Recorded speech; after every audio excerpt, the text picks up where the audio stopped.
Gruber village to the north who hide away in their forest base and don't fight like the cowards they are. We tell Ayla that we need the big red rock, and she challenges us to a soup drinking race, and this is the same mechanic as the soda guzzling challenge from earlier, just mash A. Eventually you'll win and then fall asleep and wake up groggy and confused the next morning, just like any good party. Good news, we do indeed have the rock. Ayla is a woman of her word. Bad news, the gate key used to activate portals is missing, and we are now stuck in this time period until we get it back. Ayla immediately thinks that clearly the reptites stole the key because there are reptite tracks around the party area. So she joins us to go and hunt them down, and the reptite footsteps lead us to the southern forest maze. But when we get there, we discover it wasn't the reptites that took the key, it was another human, someone called Chrono. He has a crush on Ayla, and he was jealous that Ayla was paying attention to us and not him, so he took the key to show that he's capable. However, Chrono then genuinely did get ambushed by the reptites, and now they do actually have the key. Ayla scolds Chrono and sends him to look after the village while she fixes this mess. Ayla herself joins our party, and she is a melee beast. She is the only character who doesn't use a weapon, instead just clawing enemies with her bare hands, and this will be super useful later. I also like how chests in every time period look different. Wooden in medieval. He also likes her chest, John. Metal in the future, grass and bamboo in prehistory. It's a small graphical touch which keeps the mechanic of treasure chests but adds in the aesthetical override of specific time periods. The jungle is a load of unavoidable fights, and while battling, I really do appreciate just how strong the characterization is. Ayla is the opposite of Luca. Luca is physically weak but makes up for it with technology, thinking situations through calmly for the best solution, while Ayla is physically strong but refuses to even use a weapon and charges into every problem and fixes it by... Yeah, and every single picture of her, she's holding a wooden club. I looked around for that club and I couldn't find it. I never found a weapon she could actually equip. But all the artwork has her with one. Hitting it. So they clash physically, but Marl and Frog clash emotionally. Marl is fleeing her royal heritage because she believes she is strong and capable enough and needs to show the world what she can do by herself, while Frog is hiding from the world because he did try and show what he could do and... Also, the frog looks so good in the sprites for the game, but the actual artwork of the frog always looks so awful. He looks so bad. Failed. Robo wants a purpose because everything is destroyed, and the next character you can potentially get, no spoilers, but people who play the game will know, has a single-minded purpose so strong it absorbs their entire life. Okay, is that supposed to be Magus? I haven't seen that artwork. That looks so weird. They know exactly what they want to do and will not deviate from that path at all. So with 7 playable characters, we effectively have 3 opposite pairs and Chrono. Chrono still acting as the player's self-insert, and your drive is whatever you want it to be. So we fight into the reptile lair and take on the Megasaur. Now dinosaurs have super high physical defense, so Ayla can't really hurt them. But if you use Chrono to stun them with lightning, their defense drops sharply. Perfect teamwork. Eventually we do find Azala, leader of the reptites, and they have our gate key, but they call their henchman Nizbel to fight us. Now you need to use lightning to stun Nizbel. However, they will retaliate by releasing stored electrical energy in a giant wave attack. So it's a trade-off. You get a brief window of damage against Nizbel, followed by a big hit against yourself. When you do take Nizbel down, we grab the gate key, return to the mountains, and leap back into the time gate, allowing us to return to Melchior with the Dreamstone. Luca and Melchior work together to fix the Masamune, and with the sword complete, we return to 600 AD and present it to Frog. With both the sword and the hero medal, surely, whoever Frog is, he's ready to reclaim his mantle as the legendary hero. He must be Cirrus. But then... he tells us the real story. Cirrus was indeed a brave and capable knight, going on many adventures with his timid squire Glenn, even slaying the Frog King and taking the hero medal many years ago, being gifted the Masamune. But then Cirrus and Glenn were sent to the mountains to take on Magus. And there, Mystic Commander Ozzy injured Glenn, and while wounded, Glenn was forced to watch as Magus killed Cirrus. With the legendary hero Cirrus dead, insult was then added to injury. Instead of killing Glenn, Magus forces him to live with this memory and his failure, and transforms him into... it just occurred to me. I never really thought about this. It wasn't, for some reason I was remembering that Ozzy had made Glenn become the frog, but it was Magus. Magus joined the party later. Could Magus have fixed him? Could Magus have turned him from a frog back to normal? A frog. So Frog isn't the legendary hero. In fact, no one is anymore. Cirrus is dead, but with the hero medal and the Masamune, Frog agrees to join you. He may not be able to kill Lavos, but he's determined at least to avenge Cirrus by killing Magus. 2 more... let's see. I'm conflicted to try this game for the good rumors about it and watching Muck's perspective of trying the game from a modern gamer's perspective. And Muck, with that in mind, Ayla charming the hands sounds like the only time you would have wanted to attack them at all. You get really good equipment if you're willing to put up with the counterattacks long enough to successfully charm her. I mean, I couldn't even survive without... I couldn't even beat the fight out of 3 attempts without doing counterattacks, Dale. I can't imagine adding more problems. Endings have now been unlocked. If you challenge Lavos after fixing the Masamune, but before giving it to Frog, you'll get People of the Times, which is just a bunch of sprites of enemies you've not met yet hanging around together. And if you challenge Lavos after Frog joins your party, you'll get the Oath ending, where Frog leaves to challenge Magus, dispatches his henchmen, and then Frog and Magus duel on the roof of Magus's castle. It is, however, canonically unclear who actually wins this duel. With Frog in the party, make sure you return to the end of time and fight Specu again to unlock magic for Frog, and then return to 600 AD to hunt down Magus. Rumors say that Magus has been seen in the Eastern Magical Cave, so we fight on through. More flashbacks from Glenn, who I'll just call Frog from now on. We learn that Cirrus was always kind to Frog, even when others others were cruel, and how Frog has always doubted his own abilities, knowing that he'll never be as brave or as strong as someone like Cirrus. He's lived in Cirrus's shadow his entire life, and when Cirrus was killed, the hero medal floated down the waterfall to Frog, and he's never felt worthy of inheriting it. But now, with revenge so close, Frog takes the Masamune and slices the mountain itself open to reach Magus. So we push on through the magical cave, more enemies, more of those strange sealed black boxes, and eventually we reach the castle of Magus. The castle itself is creepy as heck. Branching paths, NPCs who just laugh and wonder aimlessly, and even a doppelganger of Queen Lean, and then Chrono's mum. Commander Ozzy eventually appears and says the other commanders, Slash and I enjoyed this area. This was a fun area, and there wasn't really like anything crazy frustrating going on here. Kill them long before we reach Magus. Interesting note, the commanders Ozzy, Flea, and Slash are references to the musicians Ozzy Osbourne, Flea from Red Hot Chili Peppers, and Slash from Guns N' Roses, which is why if you talk to some of the NPCs in town, they'll say, oh, those tone-deaf commanders. Battling through the castle is just super eerie because they've specifically not used any music here. It's just sound effects. And when everything has been scored amazingly so far, the lack of music is as much a stylistic choice as the inclusion of music. Magus's castle is bleak, and there's nothing bleaker than nothingness. There's even a scene where skeletons keep stabbing each other and then respawning and beg you, relieve us of this misery. So Magus is clearly one sadistic dude. The Slash boss battle isn't too tough, especially with Marl casting haste and doubling your party's attack speed. However, a mechanical oddity with haste, it doubles your turn bar charge speed, but it only applies from the start of your next turn. So once hasted, you have to charge up your current attack at regular speed before the buff actually does anything. I do like how in the second phase, Slash grabs the sword from the wall, another example of something eye-catching becoming involved mechanically. And beating Slash actually gets you that sword, and Chrono can use it. The path to fight Flea actually has you fight clones of other characters. They are twisted versions and revert to the monster form when you interact with them. And Flea, the boss, is another two-phase magic boss, but before you fight, the frog warns you this is no ordinary woman. Flea corrects Frog and says he's actually a guy, but then adds in male, female, what's the difference? Power is beautiful, and I've got the power, which is interestingly progressive for 1995. What is super cool, though, is that in the actual fight, the room fades away and Flea replaces it. I remember this fight being annoying because it just did status effects.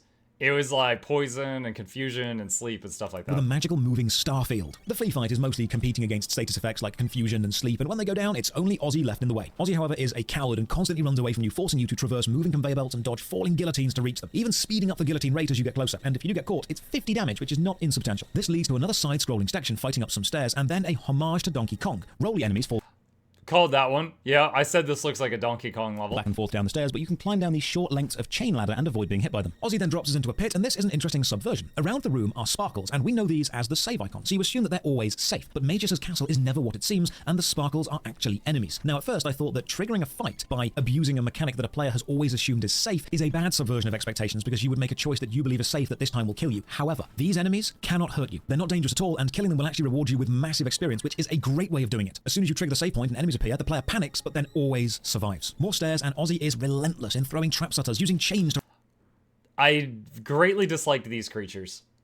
Because you had to hit them with like physical, then spell, then physical, then spell, then physical, then spell. So at this point in the game, I didn't have a lot of MP, and I ended up burning through lots of it every time I had to fight a hallway of these guys. Raise up enemies to surround us, and these juggler enemies also increase their resistance to either physical or magical attacks based on the last thing you hit them with. So you're rotating between spells and non-elemental techs or basic attacks, which is keeping the fights varied. And eventually we corner Ozzy, and in a final cowardly move, he encases himself in a magical shield, but we attack the switches behind him and drop him into one of his own pit traps. With the three commanders sorted, we now He's a World of Warcraft frost mage. descend into the inner sanctum of Magus. Frog and Magus exchange some words. Frog reveals he has both the hero medal and the Masamune, and the legends do say that he will defeat Magus. Magus replies with the iconic line, "The black wind begins to blow." Remember this, it'll be relevant later. And then we fight. Flashing light warning. The Lightning 2 skill flashes the whole screen with white light and is used frequently throughout the entire fight. The battle with Magus is intense. He has the second level version of every spell, so hits your entire party almost every attack. He's also only vulnerable to the element that he has just used, so you're timing your attacks carefully. Thankfully, you do have some tricks. Hitting Magus with the Masamune reduces his defense temporarily, and this will matter as he has 6,666 hit points. After a 20-minute fight of healing, reviving, and attacking, Magus drops to his knees and you learn more revelations. Magus didn't create Lavos. He only summoned him. Lavos has lived deep within the planet, feeding on the planet's energy and absorbing it for a long time, growing more powerful year on year. And before Magus can expand on why he's summoning Lavos, another time rift surges open and drags us all through it, the party and Magus, and spits us back out in 65 million BC. Thankfully, Ayla finds us again and nurses us back to health. She asks if she can eat Frog, classic Ayla, and Frog asks if Magus, the blue-haired one, is around. Ayla hasn't seen anyone else. However, our chat is cut short because the northern woods are on fire. The reptites have attacked. Another interesting ending. Something about his tone of voice. She asks if we can eat the frog, classic Ayla. Is unlocked here. If you fight Magus and lose, he'll complete the ritual, summon Lavos, and the world will end that way. Back in 65 million BC, Ayla Ayla heads to the peaceful village of Laruba to see it's been almost completely destroyed by reptiles. Enraged because they didn't bother fighting back, she demands a dactyl, a flying lizard, to transport her directly to the reptile's lair so she can kill Azala and end the reptile-human war once and for all. So we join her and fight our way into the dactyl lair, find some dactyls, and now we can fly in the overworld map. Ayla is now also a member of the party permanently and can be swapped in and out at the end of time. But interestingly, if you take her to Specchio at the end of time, she cannot learn magic because Ayla is from a time period before magic existed. The dactyl flying mechanic is similar in its transport capacity to Final Fantasy VII's buggy or airship, both letting you reach new areas. And it's interesting that Lavos is an entity within the planet similar to Genova. That's because Chrono Trigger's plot was originally put forward as a plot for Final Fantasy VII and was rejected. But while being rejected, several major story beats and mechanical aspects have been copied. We fly into the reptile's main Tyranno lair and take the fight to them, freeing human prisoners as we go. Ayla even frees the imprisoned Kino and demands he goes look after the village. The Tyranno lair is one massive puzzle with switches, hidden trapdoors, and looping paths leading back to higher levels. And eventually we find Nizbel 2, similar to the first but stronger. We fight and win, and then we reach Azala. And just so you know, there are 28 combat encounters from the start of this lair to the end. But Azala isn't alone. They are joined by the reptile's secret weapon, the Black Tyranno. This boss fight Still think it's weird that they kept this huge creature on top of a tower. It must have been a nightmare getting him up there. needs you to take out Azala first and then wait for the Tyranno to count down. While they're counting down, they are vulnerable, but make sure you are braced for a big attack when they finish. I also love the pseudo 3D effect created by this teleporting rock attack. That's graphically pushing what the SNES could do. As they're a dinosaur, they're weak to lightning, and thankfully we've unlocked the dual tech Spire, which has Frog plunge the Masamune into an enemy and then Chrono use it as a lightning rod to channel the bolt of energy through. After taking down the Black Tyranno, fire rains down from the sky. Ayla even sees a falling meteorite and says, for some reason, Lavos. We learn her tribe's words for big fire translate as Lavos. We see the comet fall to Earth and then hear the signature scream. Magus did not create Lavos. Is that a scream? No one did. They're an entity which fell from space 65 million years ago and have been hibernating within the planet, draining the planet's life force and growing more powerful ever since. Unfortunately, we can't fight the original Lavos right now because the crater where they made landfall is empty. They've already burrowed to the planet's They raised it there from a baby. Maybe. core. There is, however, a new time gate. There's also a new ending if you return to the end of time right now and take the buckets to fight Lavos before helping Ayla beat Black Tyranno. If you do this, you'll get the Reptite ending. Reptites won the war, and now everyone is a Reptite. Back in the crater after the Lavos landfall, we head inside the time gate and get thrown forward to 12,000 BC, the Ice Age. The overworld is frozen, but we find a magically advanced sky bridge which throws us up into the clouds to the magical floating kingdom of Zeal. More accurately, I suppose, a queendom, as the locals speak very highly of Queen Zeal and how she provides for all their needs with her almost unlimited magical energy. We even hear about some super powerful elemental weapons to the north hidden inside a magically sealed blue pyramid, but they're not needed anymore, not with the Queen's endless power. We explore the magically advanced libraries of 12,000 BC Zeal, and then a small blue-haired boy walks past us, lingering just long enough to say, "The black wind howls," then looking at us and telling our party, one of us will die. What a strange yet somehow familiar child. The floating islands of Zeal are connected to the mainland by sky bridges and then land bridges, so we travel around, and there are still people living on the surface known as the Earthbound. They lack magic and are therefore not worthy to live in the luxury of the Sky Islands. And back up in the sky, docked to the side of the islands, is a massive flying machine called the Blackbird. This is the creation of the maniacal Sir Dalton, and he says we must be the ones the prophet spoke of. Are we expected here? So we explore more of Zeal, including the city of Kajar, where the locals explain they perform experiments for the Queen to enhance her magical powers. And then we hear rumors of a magical sunstone sealed in a keep to the south, and then we learn about the Queen's children, her daughter Sahala and her son Janus. Sahala is a magical prodigy with a kind heart, and Janus is still a young boy but shows some promise with magical skill. Check this out as well. There's an item hidden to the top right. You can see the sparkle effect on the screen, but you can't reach it. But if you climb the steps and change screens, you can pick this item up from off screen. I've not seen that done too many times in games. We ask around and learn more about Didn't figure that one out. That's interesting. the sunstone, this magical orb of energy, but once it's used up or if it's left alone for a long time, it becomes a moonstone. But you can recharge a moonstone back to a sunstone by leaving it in direct sunlight for millions of years. So we saw this conversation, and I even said at the time, I was like, okay, so it sounds like I need to take this stone back to the dinosaur age and then fast forward to the future and then pick it up and it'll be charged up. We never ended up using that mechanic. I'm not sure where that comes into play. We travel up the northern mountain to the palace of Queen Zeal, trying to ask around about anything, how to get back to our own time, Lavos, any hint of what we should be doing. And the scholars tell us about the source of Queen Zeal's power. Deep in the ocean, apparently there exists a vast energy source of unknown origins, but the Queen has constructed a giant siphoning device called the Mammon Machine, and this converts the unknown source's energy into magical potential, which she uses to sustain the Kingdom of Zeal. The Mammon Machine currently resides on the Sky Islands, but it seems to be able to draw more energy when closer to the ocean. So the Queen has built a giant underwater complex known as the Ocean Palace and is moving the Mammon Machine down there. The Ocean Palace is currently being overseen by the mysterious Prophet. No one quite knows who he is. While in Zeal, we also meet 3 magical gurus, the wise leaders of the land. Hey, thank you. Could I have the soy sauce possible? Thank you. Melchior, Balthazar, and Gaspar. We're told that Gaspar is working on something called the Chrono trigger, but no one quite knows what it is. Interesting side note, Melchior, Balthazar, and Caspar, with a C not a G, are the commonly accepted historical translations for the names of the three kings who brought Jesus gold, frankincense, and myrrh in the Nativity story. We also meet this lady, hiding a sapling. Apparently the queen has told her to burn it because Zeal does not need plants, but you can tell her to plant it, and if you do, you unlock a very important future side quest. We head deeper into the Palace of Zeal, and there's that strange door did tell her to and then we plant meet it. Sahala, and we see her give a magical pendant to her younger brother Janus, and then they both mention how Mother has changed. Sahala is called away to the Ocean Palace to be with her mother, the Queen, but before she goes, she visits the Mammon machine to charge up her pendant. And people comment that our pendant, the one that Marl dropped when we bumped into her back in Lean Square, looks exactly like the one that Sahala gave to Janus. Which is strange because Sahala's pendant is made out of Dreamstone, the same material the Mammon machine itself is made from, and the material that the Masamune was fixed with. We then see Sahala use her magical pendant to open the strange runic door, so we try the same with ours, but it doesn't work. It seems ours is unpowered, but if it is somehow exactly the same pendant, we can just commune with the Mammon machine like Sahala did, channel energy into it, and then use it to open the magical doors. And then a random NPC confirms the theory that the Mammon machine is indeed siphoning energy from something, a creature called Lavos. But everyone in the Sky City of Zeal is fine with this because everyone is obsessed with gaining eternal life, a gift the Queen keeps saying she will soon be able to provide. The libraries of Zeal don't seem to have any guards either, as they're all too arrogant Knock the vid speed up a few more notches. I want to hear it reach gerbil levels.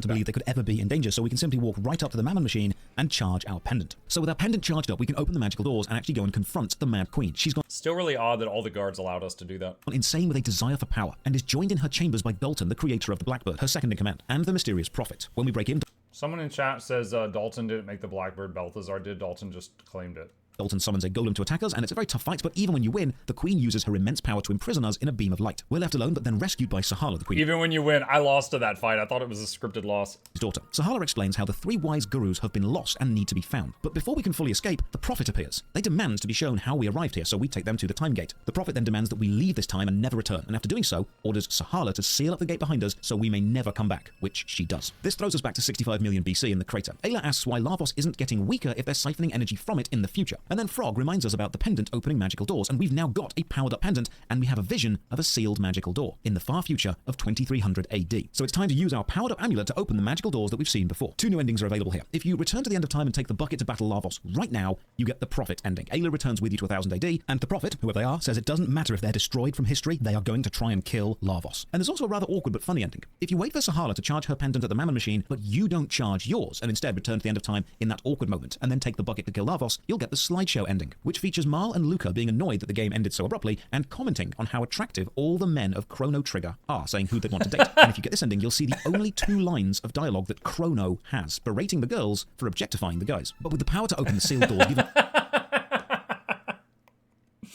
What? That's the only dialogue Chrono has in the whole game? to us from the 12,000 Wow. BC Zeal Mammon machine and the vision leading us to 2400 AD, we return to the future and can finally go and open those sealed chests we've seen around the place, gaining some of the most powerful equipment. But be aware, there is a super hidden mechanic here if you want the best stuff. Remember those magically sealed chests? They're exactly the same as the doors, and now that you have a powered up pendant, you can open them. And these magically sealed chests exist in both 600 AD and 1000 AD. And if you open them in the past, they'll be empty in the future, which makes sense. But if you interact with them in the past and select no when asked if you want to take the item, and then travel to the future and go and interact with the same chest again, the item inside will have grown in power because you exposed it to the powered up pendant 400 years ago. And doing this gets you the upgraded version of the item, so the white vest, which absorbs... What? Why would the pendant make loot better? 50% lightning damage. That doesn't make becomes any the white sense. mail, absorbing 100% of lightning damage. In total through the game, there are 6 magically sealed chests that can't be upgraded with this trick, and 6 upgradable chests. 3 of them we can access now, and the remaining 3 we'll need to come back to later. You also have the Sunken Desert side quest available to you now if you told the woman in Zeal to plant and keep the sapling. But we'll return here later too. Back in 2400, the locals tell us of a strange guru living on Death Peak, a mountain you can only reach by going through the sewers, and they whisper a name, Balthazar. So we fight our way through, and I love this little bit. You find a note telling you the fish in the sewers are attracted to sound and will attack anything noisy. And then this lovely bit. If you interact with the objects around the water, or with this cat, they'll make a noise, fall in, or run away and meow, drawing enemies to you. But if you use the save point, activating it makes a little ding sound, which also draws enemies to you. Through the sewers, we reach the Keeper's Dome and find the preserved memories of Balthazar, the Guru of Reason from the magical kingdom of Zeal. We learn that he was flung through time by a disaster in Zeal, and spent his life here studying Lavos. Unfortunately, Yeah, I realized it was a storytelling thing, but just finding memories as we walk down this hallway was really weird to me. Like, not journal pages or diary notes, but just... we found flashbacks. Fortunately, knowing he had limited time before he either died or went insane, Balthazar finished his final creation and now leaves it as a gift to us. We open the sealed door and find the Epoch, a time machine. It seems Balthazar's final act was to copy his limited memory into this new construct body and have it protect the Epoch until we arrived. With access to the Epoch, we now have the ability... Another issue I had here, I got a cutscene, like a cartoon, of Chrono jumping in and flipping a bunch of switches and immediately piloting it like an expert. As if he had gone to aviator school? I don't know. To travel through time freely. Well, most of time. And this also allows us to return to 12,000 BC because we're not using the gates anymore. And this lets us go back to the Mammon Machine and to try and stop the disaster which scattered the Gurus of Zeal. Or you can fly around and visit different places. Or you can do what I did, which is visit lots of places and then forget where you parked the Epoch, accidentally take a time gate, and then spend an hour trying to find your time machine again. But back in 12,000 BC, we need to fulfill our promise to Sahala. I never lost that. And 45 months, woo, that's a long time, lol. So if you park the Epoch in one time, it's not like still parked at the end of time too. It's like literally in only one location. And try and rescue the Gurus before whatever disaster happens. The local chatter says one of the Gurus lives on the Mountain of Woe, a floating landmass above us. Unfortunately, when we arrive in 12,000 BC, the sky bridge that we use to access the floating islands is closed. Thankfully, we can still access... If you check out the domes in your first visit at 2300, you see Balthazar while he's alive. I did run into him while he was alive, but he was dead when I got there the second time. That's the Mountain of Woe, by climbing the massive anchor chain, tethering it to the ground below. This means fighting past a few more beasts and goblins, and this is a nice mechanic. These beasts retaliate when you attack them, so you want to focus on killing the goblin handler, but instead of attacking you, the goblin handler just throws stones at the beasts, which enrages them and sends them charging at you. They really have thought about variety in boss interactions. On the ascent up the mountain, you'll also meet these rubble enemies. They have no attacks and incredibly high evasion, and they also lock you out of using any techs, which means you can only use basic attacks. And if you are lucky enough to kill them, you will get a ton of experience and tech points. I like the small touch that Ayla's throw attack doesn't affect flying enemies because falling wouldn't hurt them. And then Ayla learns Charm, which is a rather powerful tech which can steal items from enemies, and in the late game, this is the best way to farm expensive equipment. I'm also noticing a clever graphical decision. The grass is animated to show how windy it is up here, but only the octagon in a few squares around the player, not the whole screen. This gives the effect of the grass being still until you walk near it, and it feels like you're looking through an obscuring cloud down onto the mountain. This also reduces the processing power required as it's not animating the whole screen, and likely actually looks better because if all the grass was waffling all the time, it would actually be quite nauseating. The Mountain of Woe is, as the name suggests, a challenging slog to climb, but at the peak we find a sealed crystal, the Guru, locked in a magical prison, guarded, unfortunately, by Giga Gaia, the protector of the mountain and source of its magical power. The Giga Gaia fight is another long one. Both hands Isn't this the guy that was like pogging the whole time? will perform double techs one after the other, so you need to take them out fast. However, they revive rather quickly. But thanks to Chrono and Ayla's dual tech Falcon hit, slicing horizontally across the there we go. He was like, oh, yeah, that's it. screen, we have the perfect attack for this fight. With Giga Gaia down, we can rescue Melchior, the Guru of Life, and we know him. He's the guy who fixed the Masamune in 1000 AD. Now, with the spirit of the mountain defeated, the magical energy holding the Mountain of Woe suspended is unfortunately weakened, and the mountain crashes back down to Earth. So back with the Earthbound, Melchior explains to us that Lavos is consuming the energy of the planet, which is killing the planet, and then the Mammon Machine is simply consuming a fraction of Lavos. So while Lavos may indeed be powering Queen Zeal's machine at the moment and providing her with almost unlimited magical energy, it's ultimately all coming from the planet, and the planet will have to pay for this. While we're talking, Princess Sahala shows up and asks us to stop her mother, the Queen, and explains the Ocean Palace is now fully operational, and the Mammon Machine is about to be turned up to full capacity, which will save so much energy. Princess. Yeah, the princess was a liar. She's like, I will never again operate that machine for my mother. Literally 60 seconds later. Get in the damn machine, Shayla! She's like, okay. From Lavos, it will likely wake them up. However, Queen Zia needs Sahala there to help operate it at such powerful levels, so as long as Sahala is safe, they can't turn the machine on. Unfortunately, Dalton, the second in command of the Queen, shows up and kidnaps Sahala. Knowing that we need to destroy the Mammon Machine in 12,000 BC to both free Queen Zia from its insane power-hungry corruption and risk its activation waking Lavos, Melchior gives us a ruby knife, forged from dreamstone like the Mammon Machine itself. He says if we plunge the ruby knife into the Mammon Machine, it should be enough to destroy it. So with the Sky Bridge now activated again, we can return to the palace, only to be told, unfortunately, the Mammon Machine has already been moved to the Ocean Palace. And then to make things even more difficult, we run into Dalton again, who is offended. The Prophet was taken to the Ocean Palace while he was left behind on guard duty. Angry that we're still alive, Dalton attacks us, and when we win, he opens a portal and teleports himself down to the Ocean Palace. We can take the same portal he just used and see the magical teleportation send us way down into the ocean, and then a cutscene showing the Queen turning the Mammon Machine on. Fighting through the Ocean Palace to reach the Mammon Machine is another long challenge. Lots of fights, lots of buttons and switches and doors, lots of saving and restoring health and mana between battles. I do, however, love the aesthetic of both this timeline and this place. It's not just technology, it's magically influenced machines and aether, impossible connections. Remember, this is 12,000 BC. And everything is powered by magic, not electricity, so they don't need to show wires or connections. The entire culture is obsessed with immortality, and everything that can be done with magic instead of effort is. This fight down a lift is another endurance test, and when you reach the bottom, don't accidentally hit the switch on the side like I did, because it sparkles and it looks like a save point, but it's actually the go back up button, and you need to fight down again, fighting the entire enemy roster again. Eventually we reach the... So, I did not do that. However, when I saw that switch, I was like, oh yeah, I bet that just goes back up. And I smartly did not press it.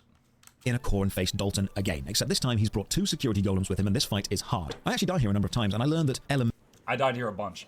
mental defense or absorption is better than basic defense numbers. Both of these enemies also have the death throw mechanic. When you kill them, they will let out one final attack, meaning if you land the killing blow with only a few health left, instead of being dramatic, you'll just die as well, so keep that HP high. With his golems defeated, Dalton realizes he can't risk dying before the offer of immortality kicks in, so he flees deeper into the palace. We give chase and eventually reach the beating heart of Zeal, the Mammon machine. Queen Zeal is drawing way more power than she can handle, and Sahala is overwhelmed and unable to help. The Prophet is standing by, seemingly waiting for the process to complete, so we charge forward and plunge the red knife into the Mammon machine to stop the waking of Lavos before it happens. But as we do, the spirit of Massa and Mune take control of the blade and aim it for us. The red knife created by Melchior absorbs the power of the Mammon machine into it and becomes the legendary Massa Mune blade. Unfortunately, the destruction of the Mammon machine isn't quite enough, and the burst of energy released awakens Lavos. And this fight is impossible. You're not meant to be able to win. Lavos will hit your entire party for hundreds of damage every turn. They will also cast Chaos, a status which causes you to attack your own party, which currently you have no way to defend against. But if you do somehow win this fight, you unlock the Programmer ending, where the production team congratulate you for beating a scripted death. After you're wiped out by Lavos, Sahala pleads with the Queen to stop this mad quest for power, but is struck down by her own mother. The Prophet then reveals himself to be none other than Magus, saying he survived the darkness just to kill Lavos. Magus seems to have a personal vendetta against Lavos and has been hunting it through time. Queen Zeal challenges Magus to do his best, and despite his magic and physical strength, Magus cannot hurt Lavos. With the entire party, Sahala and Magus all beaten by the awesome power of Lavos, a final attack is charged up. Lavos is going to absorb everyone's life energy. So, with his last bit of strength, Chrono crawls forward and throws himself into the attack, absorbing its full impact and erasing himself from history. Sahala capitalizes on Chrono's sacrifice and uses this brief moment to channel the final dregs of her power through her amulet and... Erasing himself from history? I think it's better to just say he got dusted. Because if he was erased from history, then that would mean all the actions that he did would get undone, which would mean Marley never got saved, which would mean the whole party never met each other. It's not quite accurate. teleport your team and Magus back to the surface. We then watch as the destruction of the Mammon machine and the Ocean Palace releases massive blasts of magical energy, ripping through the floating island of Zeal, sending them crashing down into the oceans below, which trigger massive tidal waves to flood the land. With Lavos buried under rock and water, we know we have roughly 14,000 years until the day of Lavos. Your team wakes up in one of the few remaining tents, and the surviving Earthbound are now living with the refugees of the Sky Islands, and unfortunately, with Queen Zeal and the Mammon machine gone, the elite Sky people have lost all access to magic. A local tells us that when the Mammon machine exploded, a strange black portal appeared and dragged in Janus, the Queen's blue-haired son, and the Guru Melchior, throwing them both randomly through time. One of the village elders then approaches Frog and hands over the only keepsake of Chrono that they found, the pendant. And when we exit the village, thankfully, the Epoch is still safe. We ask around if anyone has seen Sahala or Chrono, but as we do, Dalton, tenacious as ever, shows up and declares himself king of this new land. He blasts us with fireballs and knocks us out, and unfortunately, this means Dalton can steal the Epoch and abduct us as prisoners. And when we come to, we're in a strange metal prison room, so we have a look around,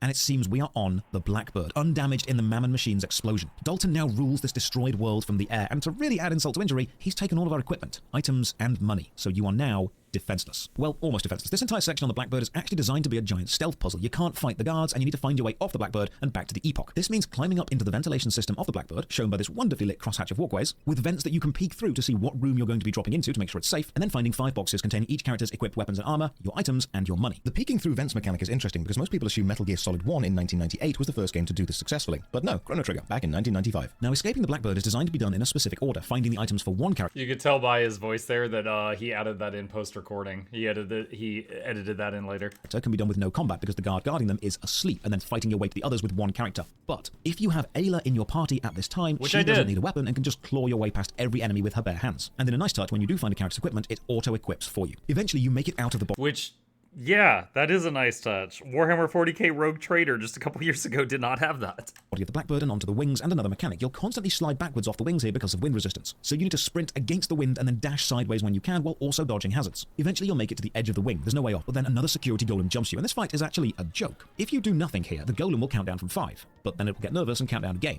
And at the end of the second countdown, it will admit it's terrified of heights and run away. Unfortunately, not only has Dalton commandeered the Epoch, it seems he's added wings to it, and I really like the use of light here to represent the hangar door opening. Chrono Trigger has played around the graphical limitations of the snares really nicely to suggest a much grander experience than it can actually show. With the Epoch now being able to fly and it being our only way home, we leap from the Blackbird on... Monk, anything I read, you can leave without getting your stuff, and when you get the Epoch, your stuff will be there minus money. I knew you could leave without getting your stuff because it warns you. I didn't know that you would get it back later. To the Epoch and once again take on Dalton. This fight ends when he tries to summon one of his golems, but as it's afraid of height, Dalton ends up getting pulled into his own summoning portal and just erased. And now the Epoch is ours again. First order of business, use the newly installed weapons to shoot down the Blackbird. With that dealt with, we now have a flying... That was the weirdest moment in the game for controls, because it was like press X to fire, or it was like press A to fire or whatever, and A on controller is X on my keyboard, and that didn't work. And then the next key didn't work, and the next one didn't work. So we literally just started going like A, B, C, D, E, F, G, 1, 2, 3, 4, 5, 6, and numpad 7 was fire the Epoch's blasters. This is the only time in the game I had to press that button. Time machine, so we have access to every time period and every landmass. But before we leave, head on over to the North Cape in a final search for Chrono. And here, you'll meet Magus looking out over the bay, and he will explain the true events of the disaster of Zeal. Just before the destruction of the Mammon machine, when the Queen was at her peak of madness, the three gurus of Zeal, Melchior, Balthazar, and Gaspar, confronted the Queen. However, instead of listening to their advice, Queen Zeal ripped open a time portal using the power she gained from Lavos and scatters the gurus across time. Unfortunately, her young son Janus is also dragged in. Melchior is spat out in 1000 AD, Balthazar arrives in 2400 AD, and Gaspar arrives at the end of time. The old man standing under the lamppost is the Guru of Time, but Janus, the Queen's son, ends up in 600 AD and is found by Ozzy. The young Janus swore revenge against Lavos for corrupting his mother and destroying his homeland. Janus changed his name to Magus and worked with the Mystic Army with the sole purpose of resummoning Lavos simply the so... Steam release of Chrono games are really bad. It's best to just play the original releases. I will say that the old school controls via Steam Deck made that kind of issue non-existent. Yeah, I will say that was a small thing, right? That was one time in the entire game I had that